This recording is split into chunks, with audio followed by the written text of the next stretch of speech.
একটা পরিবার, একটা মানুষ দাঁড়িয়ে যেতে পারে যদি তার বাবা মা ছোটবেলা থেকে তৈরি করে। ম্যাক্সিমাম বাবা যদি সে ট্যালেন্টেড না, হেভি ব্রেইনি না হয়, ঢাকায় 5টা 7টা 10টা মাস্টার দিয়ে ঠেকাইয়া বিএ বিএসসি কোনো এমএ, এরপরে লাইন বেকারের। এটা জীবনের কিন্তু চলে গেল 25-26 বছর, এই school level to university level. Higher secondary পরেই যদি তার মা বাবা তাকে অনুপ্রেরণা দিয়ে ব্যবসার কাজে লাগাতো, ভারতবর্ষের এত দুঃখ দুর্দশা থাকতো, চাকরি চাকরি চাকরি চাকরি, খালি চাকরি, একটা চাকরি লাগে, যে সাথে একটা চাকরি দেওয়া আলাম, খাইয়া পড়ে যেন বাঁচি, 2000 3000 4000 5000 6000 চলবো। এখানে কতগুলো নেগেটিভ সেন্সে চাকরিগুলো চায়। নেগেটিভ সেন্সটা কি?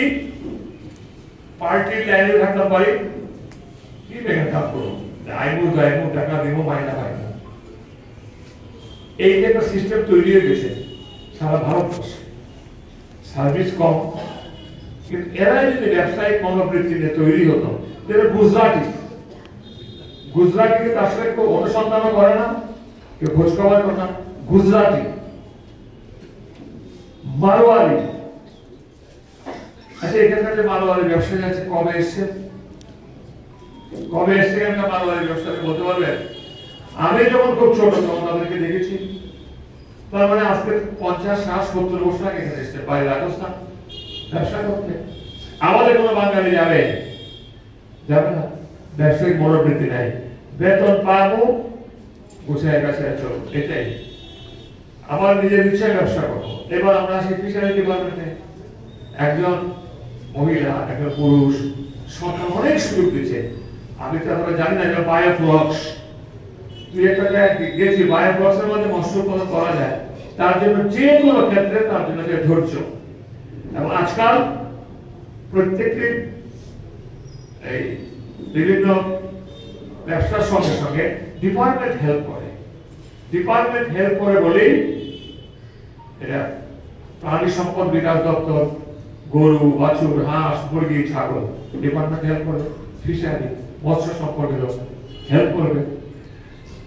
এখানকার আপনারা এসছেন, যদি প্রতি মাসে প্রধানমন্ত্রী মন কি বাত অনুষ্ঠান দেখতেন, অনেক কিছু শিখে যেতেন, অনেক কিছু শিখে যেতেন।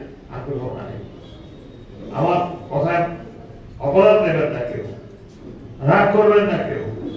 যত ছেলে মেয়ে রাস্তায় দেখি ঘুরতে মোবাইল নিয়ে, যত মধ্যবয়স্ক মারা সন্ধ্যাবেলায় সকালবেলায় যে রাস্তায় দাঁড়িয়ে আড্ডা মারে, যত মায়েরা ছেলে নিজেদের ছাত্রছাত্রীদেরকে স্কুলে পৌঁছে দেওয়ার নামে যেভাবে বসে গল্প করে, ওয়েস্ট অফ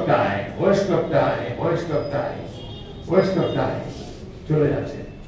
মহিলা সচেতন, মেন্টালি স্ট্রং থাকে, কোথায় চলে যাওয়া যায় সে অভিজ্ঞতা আমার আছে, আমার অভিজ্ঞতা আছে, এটা আমার বলার দরকার নাই, আমার ব্যক্তিগত জীবনের অভিজ্ঞতা।